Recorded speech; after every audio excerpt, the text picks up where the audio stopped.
अब नजर डालेंगे कुछ अजीबोगरीब खबरों पर। ऑस्ट्रेलिया में एक कैंगरू ने इंसान पर हमला कर दिया, मुक्के बरसाए और सैलाबी पानी में डुबोने की कोशिश भी की। कैंगरू ने सड़क पर मौजूद एक शख्स पर बुरी तरह हमला किया, जिसके बाद मुतासर शख्स ने भी खुद को बचाने की कोशिश की। इस दौरान कैंगरू ने इसे सैलाब के पानी में डुबोने की कोशिश की। कैंगरू ने मुतासर शख्स पर बिल्कुल इंसानों की तरह हमला किया, इसे घोंसे मारे और इसका सर पानी में डुबोने की कोशिश की।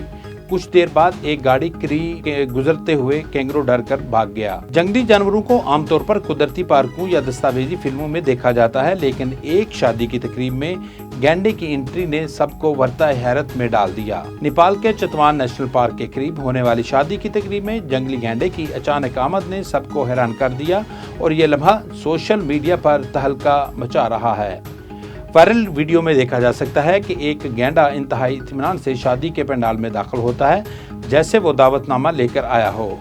मेहमान हैरान और परेशान होकर पीछे हटते हैं, लेकिन गैंडा बगैर किसी हंगामे के पंडाल में आगे बढ़ता है। चित्राल के वादी तूर कहू से ताल्लुक रखने वाले नौजवान सरताज अहमद ने एक ही वक्त में 2 लड़कियों से निकाह करके इलाके में हैरत अंगेज सूरत हाल पैदा कर दी। अनोखा वाकया अपर चित्राल के गांव सोरीज में पेश आया, जहां सरताज अहमद जो एक सरकारी इदारे में मुलाजिम है, छुट्टियों पर घर आया हुआ था। इतलात के मुताबिक सरताज अहमद का पहले से अपने गांव की एक लड़की से राब्ता था और वो इसे अपनी मर्जी से शादी के लिए घर ले आया। सूरत हाल उस वक्त दिलचस्प मोड़ इख्तियार कर गई जब एक और लड़की भी इसी रोज शादी की ख्वाहिश लिए सरताज अहमद के घर पहुंच गई। दोनों लड़कियां नौजवान से निकाह करने पर वजीद थीं और घर से वापस जाने को तैयार नहीं थीं।